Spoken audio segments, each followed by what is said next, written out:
Eu esmaguei o crânio do meu marido com o pilão de mármore que usávamos para fazer o alho para o bacalhau à brás, e o som do osso partindo foi como o estalo de um vinho tinto derramado na mesa de jantar de domingo. Não foi um acidente, como diriam os vizinhos de Alfama que ainda sussurram sobre o pobre João quando me veem passar com as compras no mercado da Ribeira. Foi o fim de uma prisão que eu construí com as minhas próprias mãos, tijolo por tijolo de silêncios e sorrisos falsos. E enquanto o sangue se espalhava pelo chão de azulejos pretos e brancos, como um padrão de fado melancólico, eu peguei no telemóvel e enviei a última transferência para a minha filha, em Coimbra, com uma mensagem simples: agora é teu, minha querida. Vive livre. Aquelas 3 ações, o golpe, o sangue, a transferência, foram o clímax de anos de humilhação, mas o começo da minha confissão. Eu sou Maria do Carmo, 47 anos, nascida nas ruas estreitas de Lisboa onde o cheiro de sardinhas grelhadas se mistura com o sal do Tejo, e esta é a história de como uma mulher comum se transforma em algo que nem eu reconheço. Não sou uma assassina de cinema, com planos elaborados e capas pretas, sou uma mãe que, ao ver a filha sofrer nas garras de um pai tirano, escolheu o veneno lento da traição financeira antes do golpe final. E se isso choca, se faz as senhoras da paróquia cruzarem-se ao passar por mim na sede de Lisboa, que assim seja. Porque a vingança, em Portugal, não é um fogo de artifício no São João, é um vinho envelhecido no Douro, amargo e profundo, que se bebe devagar até ao último gole. Tudo começou há 10 anos, num verão escaldante de 2015, quando o calor de Lisboa grudava a roupa na pele como uma segunda camada de culpa.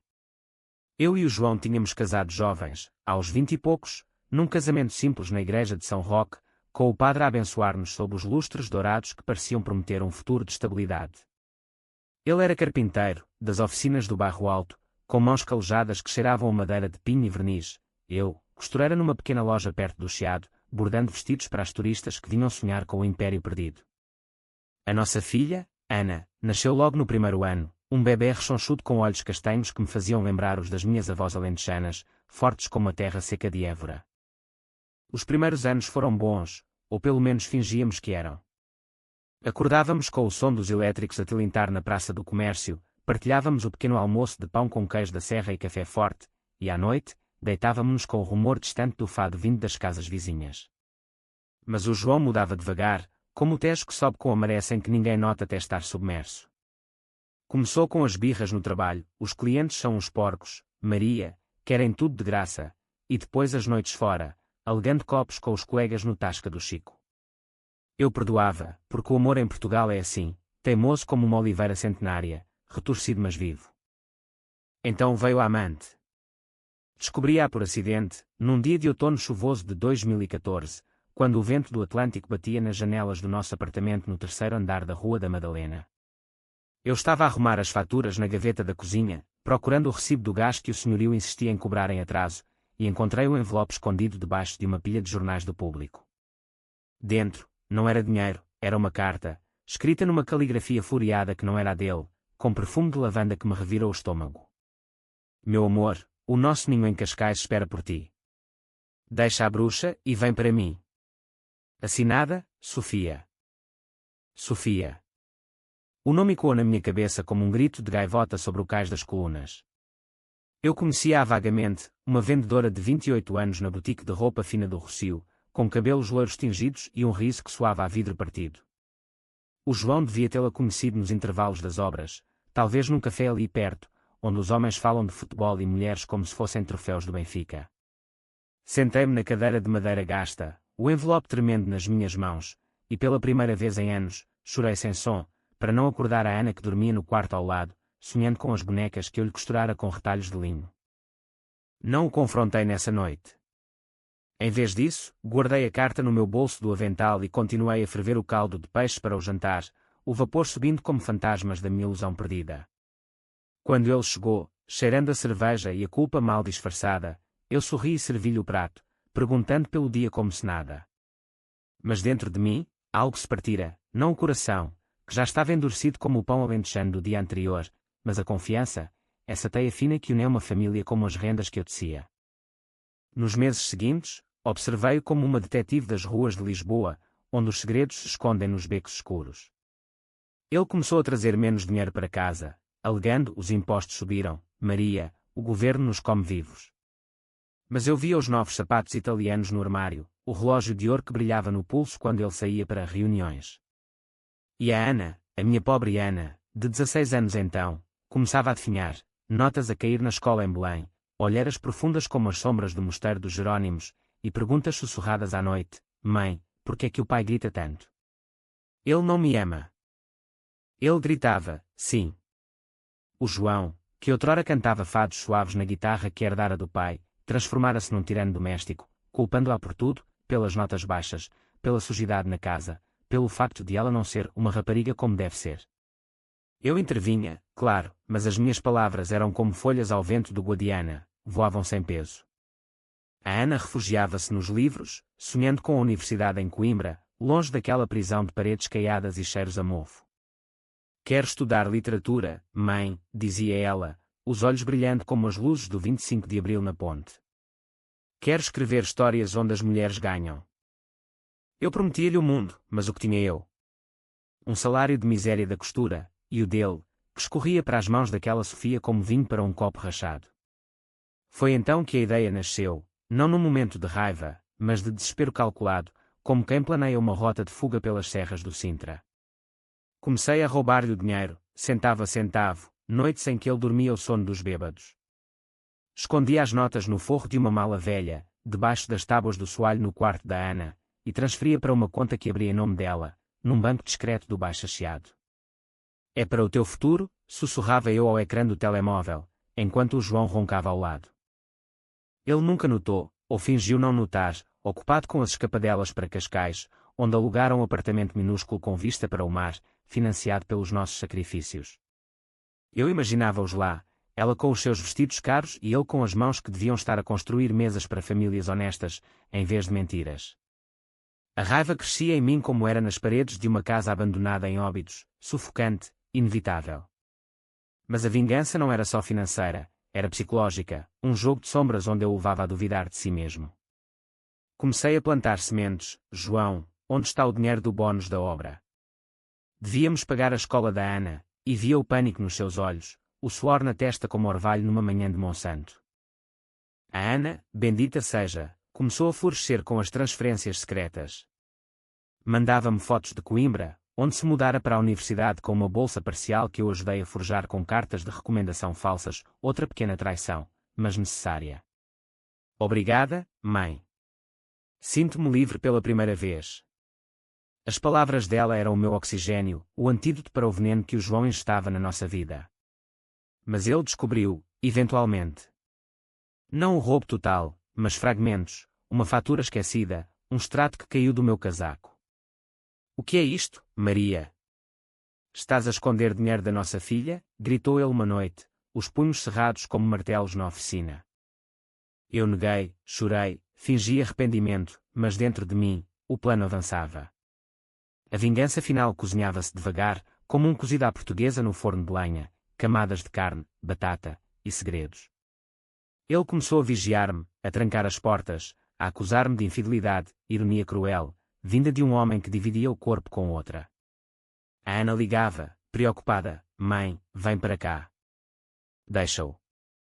Mas eu não podia fugir ainda, tinha de o quebrar por completo, para que a minha filha nunca mais temesse sombras como ele. E assim, noites de insônias, eu planeava o golpe. O pilão de mármore esperava na gaveta da cozinha, frio e pesado como a minha determinação. Lisboa dormia ao nosso redor, as luzes do castelo de São Jorge piscando como olhos cúmplices, e eu sussurrava para o espelho rachado do quarto de banho, pela Ana. Pela mim. Aquele verão de 2025 aproximava-se, e com ele, o fim. As semanas seguintes à descoberta parcial do meu esquema foram um inferno disfarçado de rotina doméstica, daqueles que só as mulheres portuguesas conhecem bem, sorrisos na mesa do pequeno almoço enquanto o coração sangra como um figo maduro esmagado. O João tornara-se um cão de guarda, farejando cada canto do nosso apartamento como se eu fosse uma ladra comum, não mulher que partilhara a cama dele por 20 anos. Ele revistava as minhas carteiras quando eu saía para o mercado da Ribeira das Naus, questionava as minhas idas à lavandaria coletiva no pátio, e à noite, deitava-se ao meu lado com o cheiro de uísque barato, murmurando ameaças veladas: se me estás a trair, Maria, vais pagar caro. A Ana não vai querer saber de uma mãe assim. Eu ria por fora, um riso forçado como o das atrizes de telenovela na RTP, mas por dentro, O medo misturava-se com uma fúria fria, afiada como a faca que usava para filtrar o robalo fresco. A Ana, em Coimbra, sentia o veneno à distância. As chamadas dela tornaram-se diárias, voz trêmula pelo Skype: "Mãe, ele está pior, não está? Vem para cá, por favor. A cidade é linda agora, com as folhas outonais no Mondego, e eu tenho um quarto extra no resto da residência." Eu prometia, mas adiava, porque fugir seria misericórdia, e eu queria justiça, ou o que restava dela numa alma partida. Para sobreviver àquele escrutínio, refinei o meu método de roubo. Em vez de notas físicas, comecei a desviar do salário dele através da app do banco, transferências minúsculas para a conta da Ana disfarçadas como doações familiares. Ele trabalhava agora numa grande obra em Alcântara, construindo os novos armazéns para o turismo de luxo que engole Lisboa como um polvo faminto, e o pagamento entrava diretamente na conta partilhada.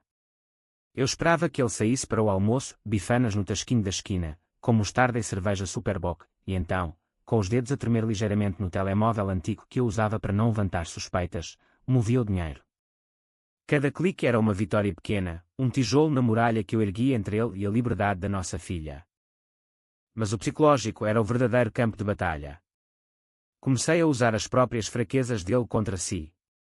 Sabia do vício no jogo, não casinos glamourosos de Estoril, mas apostas online em futebol, Benfica contra Porto, onde ele perdia fortunas em noites de insônia. "Vamos sair este fim de semana, João.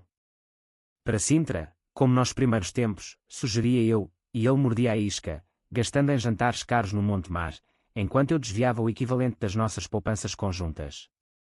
Ele voltava endividado, culpando o azar, e eu consolava-o com chá de camomila, escondendo o sorriso de predadora. A Sofia, a amante, tornou-se o meu fantasma pessoal. Eu via-a nas ruas do Chiado, com os seus saltos altos clicando no calçada portuguesa, o cabelo loiro balançando como uma bandeira de traição.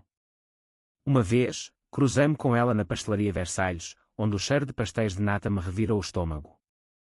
Ela sorriu, educada, sem saber quem eu era, ou fingindo não saber. "Bom dia, senhora. Que calor, não é?" Eu respondi com um aceno, mas os meus olhos cravaram-se nos dela como agulhas de costura. "Sim, um calor que queima por dentro."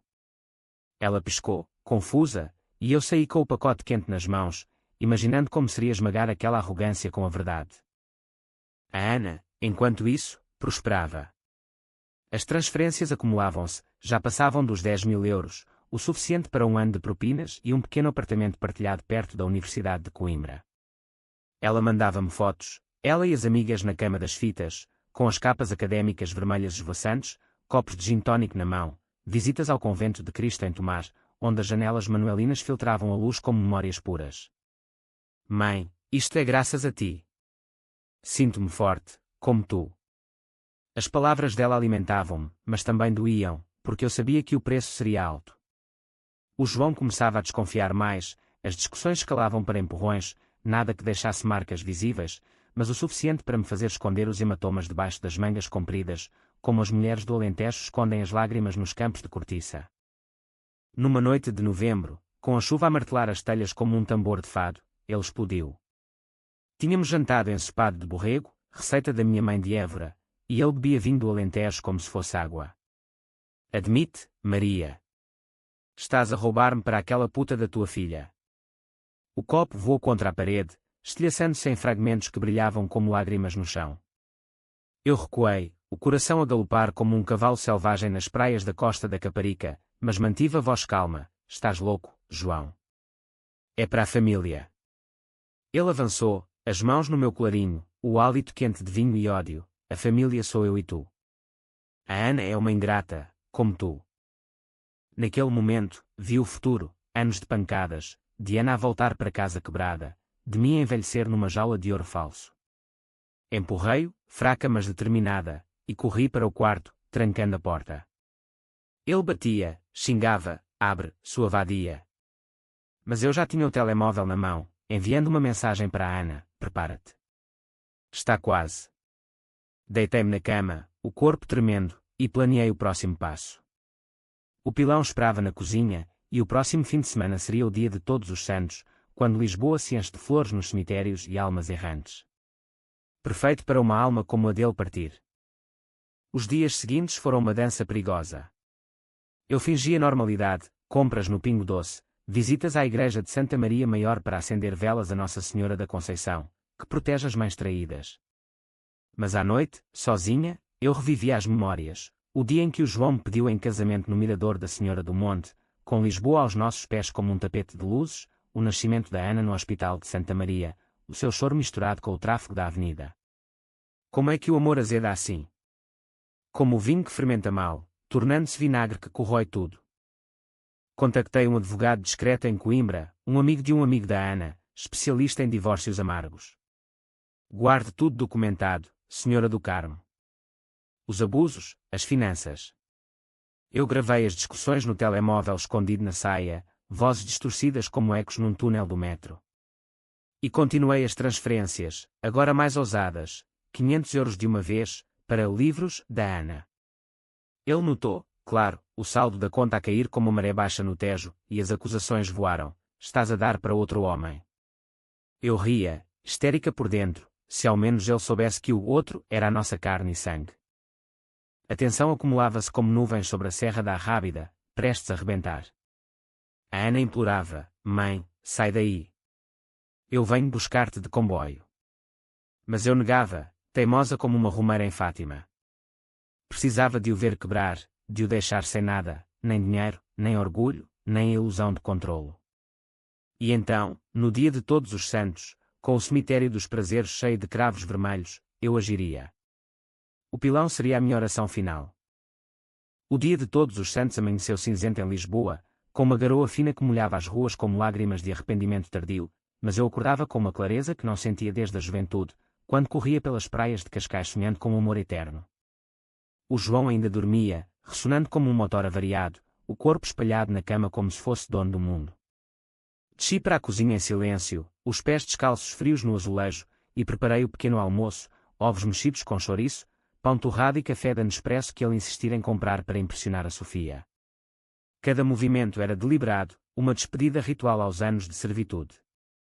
Enquanto a frigideira chiava, enviei a última transferência, 1000 euros, o resto do bónus dele da obra em Alcântara. Piscou, confirmado, e eu imaginei a Ana acordando no seu quarto em Coimbra, o telemóvel a vibrar na mesa de cabeceira ao lado de pilhas de livros de Camões e Sofia de Melo Brainer. Obrigada, mãe. Amo-te. A mensagem dela chegou imediata, e eu sorri, limpando uma lágrima com as costas da mão. Aquilo era o meu legado, não heranças de prata ou ouro, mas liberdade, dura como o granito das fortalezas de Óbidos. Ele desceu às 9, desgrenhado e mal-humorado, reclamando do tempo, que merda de dia para visitar os mortos, Maria. Teu pai que espere. O pai dele, enterrado no alto de São João, era o pretexto para o nosso passeio anual ao cemitério, uma tradição que eu odiava, com as campas frias e os nomes gravados como sentenças finais. Mas hoje, seria o palco perfeito. Vestimos-nos em silêncio, eu num casaco de lã cinzento, ele no fato desbotado que usava para funerais. No carro, um Renault antigo que rangia nas subidas da Avenida da Liberdade, ele ligou o rádio para o fado da Ana Moura, ironicamente, estranha forma de vida, e eu olhava pela janela, as árvores do Parque Eduardo VII a desfocar-se como memórias borradas. No cemitério dos prazeres, o ar cheirava a terra úmida e cera de velas, com famílias inteiras a depositarem flores nas sepulturas, conversando baixinho sobre os vivos como se os mortos pudessem julgar. O João ajoelhou-se na campa do pai, murmurando orações que soavam vazias, e eu fiquei de pé, os olhos varrendo o horizonte de campas até ao Tejo distante. Foi aí que decidi, não esperaria pelo pilão em casa. A vingança viria agora, num lugar de descanso eterno, onde os gritos se perdem no vento. Mas não, disse a mim mesma, calma. O plano era a cozinha, familiar, íntimo, o seu território transformado em armadilha. Voltámos para casa ao meio-dia, o estômago dele a reclamar fome. Faz aquele arroz de pato, Maria. Para homenagear o velho. Eu obedeci, picando a cenoura e o alho com precisão cirúrgica, o pilão ao lado na bancada como um aliado silencioso. Conversámos pouco, ele sobre o futebol, eu sobre o preço das laranjas no mercado, mas o ar estava carregado, como antes de uma tempestade no Cabo da Roca. Após o almoço, ele sentou-se na sala com uma garrafa de medronho, vendo o jogo do Sporting no televisor antigo, e eu lavei a louça, os pratos tilintando como sinos de aviso. A oportunidade veio às 4, quando ele se levantou para ir à casa de banho, resmungando sobre a bexiga fraca, efeito das bebedeiras com a Sofia. Esperei o som da água a correr, então peguei no pilão, o mármore frio na palma da mão como a justiça gelada.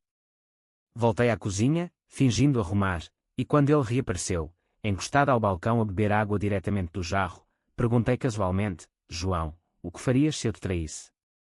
Ele riu, cuspindo um pouco: matava-te, Maria. Simples. Os olhos dele encontraram os meus, e vi o reconhecimento: o jogo acabara. Ele avançou, mas eu fui mais rápida. O pilão subiu e desceu com toda a força que uma vida de costura e maternidade me dera, acertando no lado da cabeça com um creque surdo, como ramos secos a partir no Jerez. Ele cambaleou, os olhos arregalados em choque, e caiu de joelhos, sangue jorrando da orelha como vinho tinto do Douro. Maria. O quê? Murmurou, e eu bati de novo, no crânio, sentindo o osso ceder como queijo fresco. O terceiro golpe foi pelo excesso, o corpo dele a tombar inerte no chão, os olhos vidrados fixos no teto rachado. O silêncio que se seguiu foi ensurdecedor, quebrado apenas pelo gotejar da torneira que eu esquecera fechada. Olhei para as minhas mãos, salpicadas de vermelho, e não senti remorso, só uma paz fria, como o ar da Serra da Estrela em janeiro. Limpei o pilão com um pano, lavei as mãos na pia, e então, calmamente, peguei no telemóvel. A transferência final, os últimos 500 euros da conta dele, transferidos para a Ana. Está feito.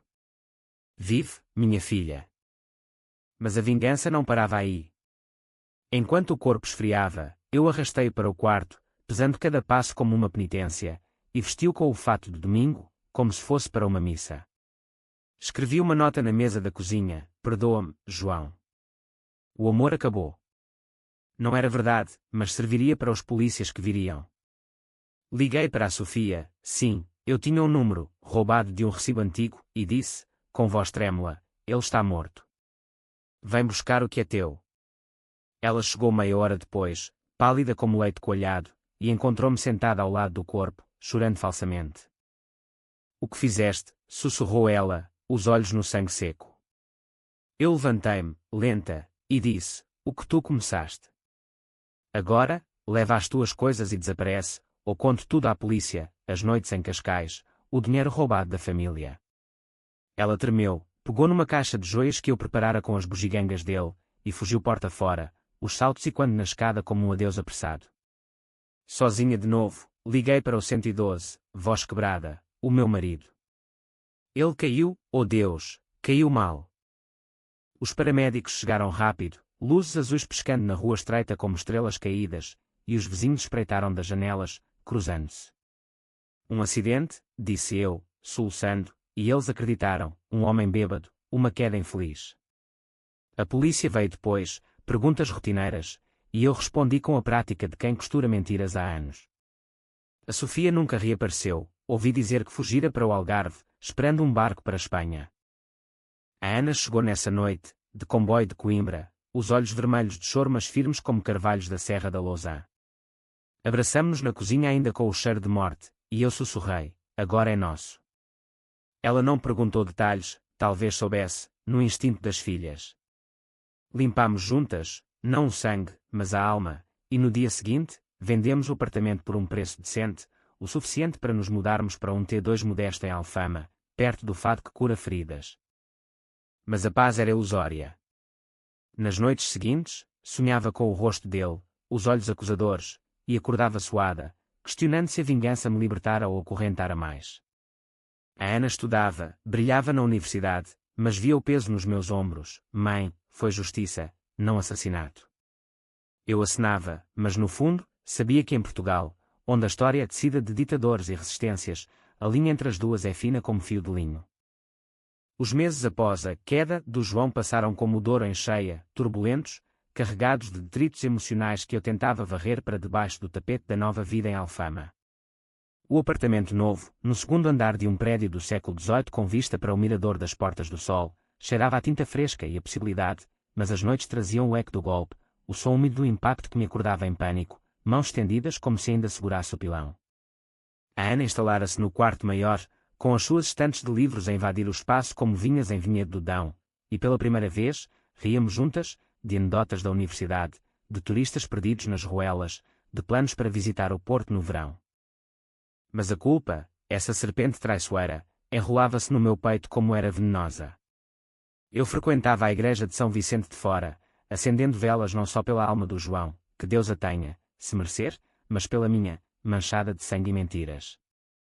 O padre, um homem idoso com olhos sábios como os de um pastor alentejano, notava o meu tormento nas confissões sussurradas. Eu traí, padre. Não só o corpo, mas a confiança.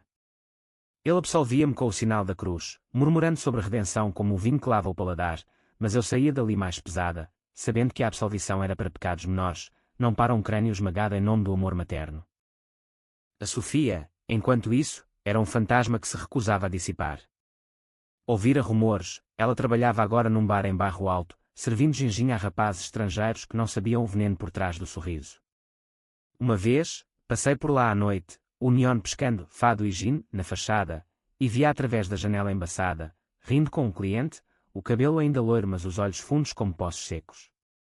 Parei, o coração a martelar como o batuque do São João, e imaginei confrontá-la. Sabes o que custou o teu ninho em Cascais? Uma vida. Mas virei as costas, caminhando para casa pela calçada da glória, o fado de rua lamentando traições antigas. A Ana, bendita inocência, prosperava. As transferências que eu orquestrara, agora legítimas, da venda do apartamento, permitiram-lhe um estágio numa editora em Coimbra, publicando contos de autoras portuguesas esquecidas, como a Maria Velho da Costa. Mãe, escrevi uma história sobre uma mulher que engana o destino, disse ela uma tarde, enquanto partilhávamos salada de polvo no terraço, o sol poente tingindo o tejo de ouro. É inspirada em ti. Eu sorri, mas o elogio cortava, inspiração ao espelho de monstros. O psicológico da vingança revelava-se agora em camadas profundas, como as grutas de Benagil no Algarve, cheias de segredos submersos. Comecei a ter flashbacks, não só do golpe, mas dos anos antes, o dia em que o João batera na Ana pela primeira vez, por quebrar um prato na Páscoa, a mão dele deixando uma marca vermelha na face dela como o selo de um carimbo cruel, as noites em que eu me encolhia na cama, ouvindo sussurrar promessas a Sofia ao telefone, escondido no balcão da cozinha. Esses momentos borbulhavam à superfície, exigindo processamento, e eu encontrava refúgio no diário que começara a escrever, páginas amareladas de um caderno antigo, preenchidas com tinta azul como o céu de Évora. Porque eu, questionava eu nas linhas tortas. Porque o amor nos torna cegos, e a maternidade, leais até à loucura.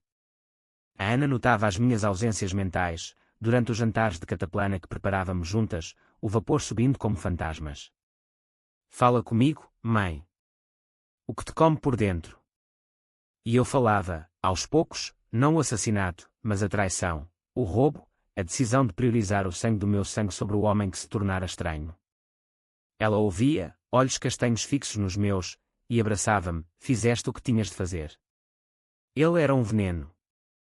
Mas a sociedade, a sociedade portuguesa com os seus julgamentos velados como o vinho verde azedo, começava a sussurrar. Os vizinhos de Alfama, aqueles senhores de chapéu na porta das tasquinhas, comentavam, a viúva do carpinteiro, tão jovem, e já sozinha com a filha grande. Estranho, o acidente. Uma carta anónima chegou um dia, deslizada por debaixo da porta, sabemos da amante. E do pilão. O pânico subiu como baile, e eu queimei o papel na pia, vendo as chamas dançarem como demónios num auto de fé. Quem? A Sofia. Um vizinho intrometido. Liguei para o advogado em Coimbra, reforcem a história. Acidente doméstico, ponto final. Para combater o isolamento, inscrevi-me num grupo de mulheres na Casa do Fado, onde viúvas e divorciadas se reuniam para bordar e partilhar histórias de corações partidos.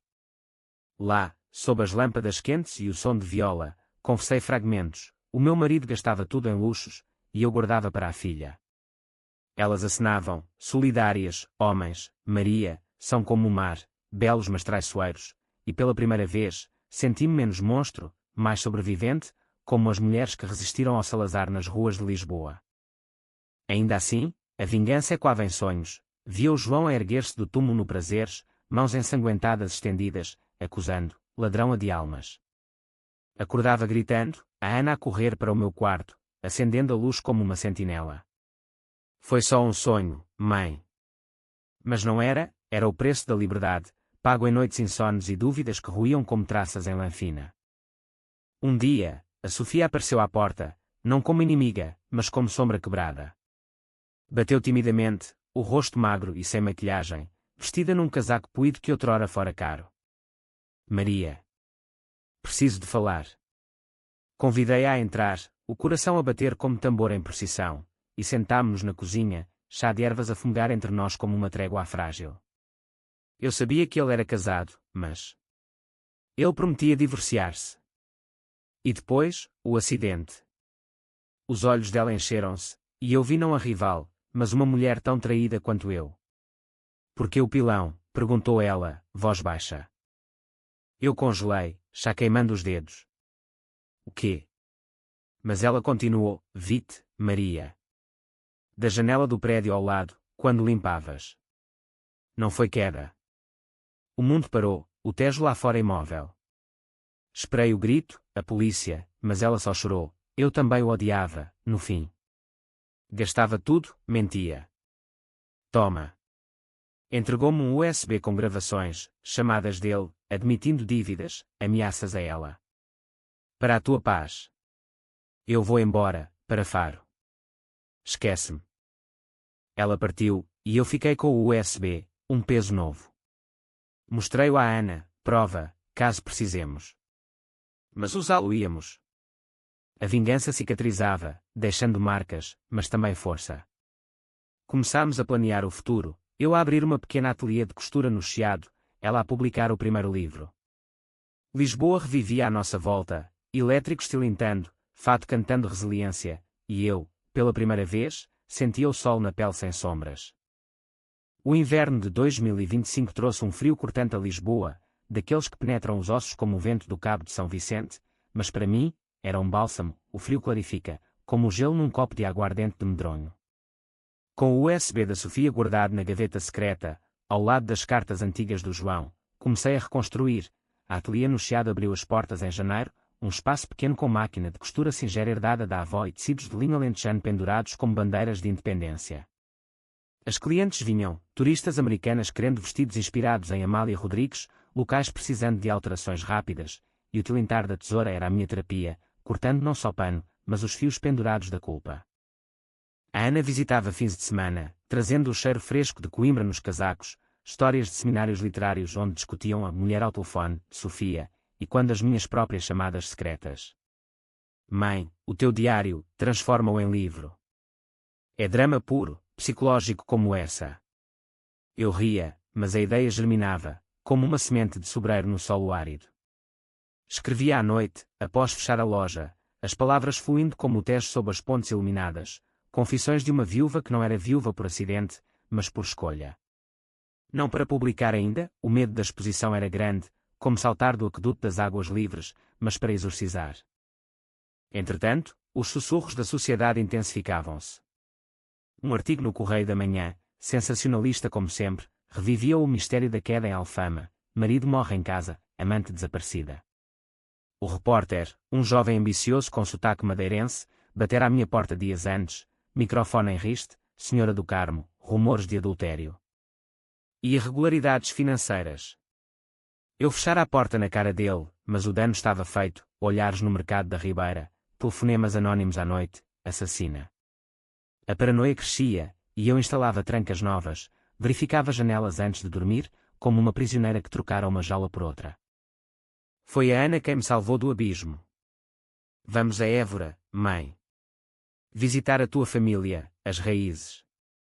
Partimos de comboio alfa pendular, o carro a fender o Alentejo como uma faca em pão de Mafra, campos dourados de trigo estendendo-se até ao horizonte plano. Em Évora, na casa da minha irmã mais velha, Rosa, uma viúva de verdade, com mãos enrugadas de anos nos vinhedos, reencontrei o chão. Sentávamo-nos no pátio, bebendo vinho tinto local, enquanto a Rosa contava histórias do pai, um lavrador que resistira à fome dos anos 60 roubando centeio dos latifundiários. Vingança é herança nossa, Maria. Mas perdoa-te, ou ela come-te viva. Ali, sob o céu estrelado do Alentejo, confessei tudo à Rosa, voz baixa como o canto dos grilos, o roubo, o golpe, a Sofia. Ela ouviu sem julgamento, só um aceno, fizeste pela Ana. como eu pelo meu Manuel, que partiu o braço quando ele bateu no miúdo. Abraçámo-nos, irmãs no sangue e no segredo, e pela primeira vez, o peso aliviou, não desapareceu, mas dividiu-se, como pão partilhado na Eucaristia. De volta a Lisboa, fortalecida, confrontei o passado. Liguei para a polícia, não para confessar, mas para clarificar, ouvi rumores. O meu marido bebia, escorregou. Acidente. O inspetor, um homem cansado com bigode grisalho, suspirou pelo telefone, fechado, senhora. Sem provas novas. Mas o USB queimava na gaveta, prova de quê? Das mentiras dele, não das minhas. Guardei-o para um dia chuvoso, talvez para proteger a Ana se sombras voltassem. A primavera trouxe renascimento, a ateliê prosperava, com encomendas para o Festival de Fado, vestidos fluidos como as notas de Marisa. A Ana publicou o seu primeiro conto numa revista literária, A Mãe das Sombras, anónima mas inspirada em mim, uma mulher que tece teias de dinheiro e silêncio para salvar a prole. Li-o num café do Rocio, lágrimas misturando-se com o capucino. Ela não era monstro, era leoa, garras afiadas pelo amor. Mas o clímax psicológico veio em junho, no São João do Porto. Fomos juntas, trem alfa-lotado de famílias alegres, fogaceiras acesas nas ruas de granito, martelos de plástico batendo em cabeças como ecos do meu golpe. Na ribeira, sob os arcos da Sé, dançámos ao som de concertinas, o vinho verde escorrendo pela garganta como absolvição líquida. Foi aí que vi um homem parecido com o João, alto, mãos calejadas, e o pânico subiu, visão turva. A Ana segurou-me, não é ele, mãe? Está morto. Caí de joelhos no calçado molhado, soluçando não de medo, mas de liberação, o fantasma partira, dissolvido no fogo de São João. De regresso, decidi, o diário seria livro. Escrevi furiosamente, capítulos de trauma e triunfo, submetendo a uma editora pequena em Lisboa. Aceitaram, título provisório, O Pilão Escondido. Mas antes da publicação, um último teste, a Sofia contactou-me por e-mail, de Faro, li sobre ti. Se precisares, testemunho, ele era abusivo. Recusei, mas agradeci, a redenção dela era o meu fecho. Agora, verão de 2025, sento-me no terraço de Alfama, o Tejo brilhando abaixo como um espelho perdoador. A Ana planeia o mestrado em Porto, eu expando a ateliê para incluir aulas de bordado para mulheres, costura as tuas cicatrizes. A vingança, que outrora consumira, transforma-se em lição. Em Portugal, onde o fado chora mas dança, as mulheres não quebram, reinventam-se, fio a fio, golpe a golpe. O outono de 2025 desceu sobre Lisboa como um manto de folhas castanhas do Castelo de São Jorge, suave mas inevitável, trazendo com ele o lançamento do meu livro, não O Pilão Escondido, mas algo mais subtil, Fios Partidos, um moir disfarçado de ficção, onde a narradora, uma costureira de Alfama, tece uma teia de segredos financeiros contra o marido infiel, culminando num acidente que liberta a família. A editora, uma casa modesta no bairro Alto com cheiro a papel antigo e café, organizou uma leitura na livraria Bertrand, a mais antiga do mundo, sob candeeiros que piscavam como memórias. Eu tremia ao subir ao pequeno palco, o microfone frio na mão, mas a voz saiu firme, recitando o Hulk. Eu esmaguei o crânio do meu marido com o pilão que usávamos para o bacalhau, e o sangue espalhou-se como um padrão de fado no chão de azulejos. A plateia, umas 50 almas, mulheres maioritariamente, com olheiras de noites sem sono e mãos unidas como em oração, prendeu a respiração. Não houve choque, houve acenos, lágrimas silenciosas, uma senhora idosa que se levantou no fim, eu fiz o mesmo, anos 70, com uma faca de cozinha. Pelo meu filho. Abraços fluíram, histórias partilhadas no vinho de honra, e eu senti-me não exposta, mas elevada, uma voz para as Marias do Carmo de Portugal, presas em casamentos como redes de pesca no Algarve. A Ana, orgulhosa ao meu lado, vendia exemplares autografados, o sorriso brilhando como o sol no Mondego. Vês, mãe? Transformaste veneno em remédio. As críticas vieram mistas, o público elogiou drama psicológico cru, enraizado na alma portuguesa, um blogueiro conservador chamou de glorificação da violência doméstica. Mas as mensagens privadas inundavam o e-mail, obrigada por dizer o indizível. Salvaste-me. Uma leitora de Setúbal confessou roubar do marido abusivo para a filha, outra de Braga planeava fugir. O livro não era confissão, era catalisador, fios tecidos para libertar outras. A Sofia, fiel à palavra, manteve silêncio, mas enviou uma carta, li o teu livro. Chorei pelo que fomos. Vive bem. Queimei-a no terraço, cinzas voando para o Tejo como ofrenda ao mar que lava tudo. USB. Doei-o anonimamente a um centro de apoio a vítimas de violência em Lisboa, prova para casos futuros, sem nomes que nos ligassem. Agora, com o inverno a aproximar-se, reflito na varanda de Alfama, um copo de Porto Ruby na mão, o fado de Marisa ao fundo, desfado, ironia doce. A vingança, que começou como um pilão pesado, evoluiu para algo leve, empoderamento, legado. A Ana casa-se na primavera, com o rapaz de Coimbra, professor de história que a olha como se ela fosse a descoberta do mundo novo. Eu serei a mãe radiante, vestida num fato que costurei, bordado com motivos de azulejos, padrões de vida entrelaçados. Olho para o Tejo, águas que viram impérios cair e mães erguerem-se, e sussurro para o vento, perdoa-me, João. Ou não. Eu perdoei-me. Não há fantasmas agora, só o futuro, lógico e emocional, como um bom vinho português, equilibrado, profundo, com um final seco mas satisfatório. E se alguém julga? Que julguem. Eu vivi, pela Ana, por mim, pela teia de mulheres que vêm depois. Lisboa pulsa abaixo, eterna e resiliente, e eu, Maria do Carmo, pulso com ela.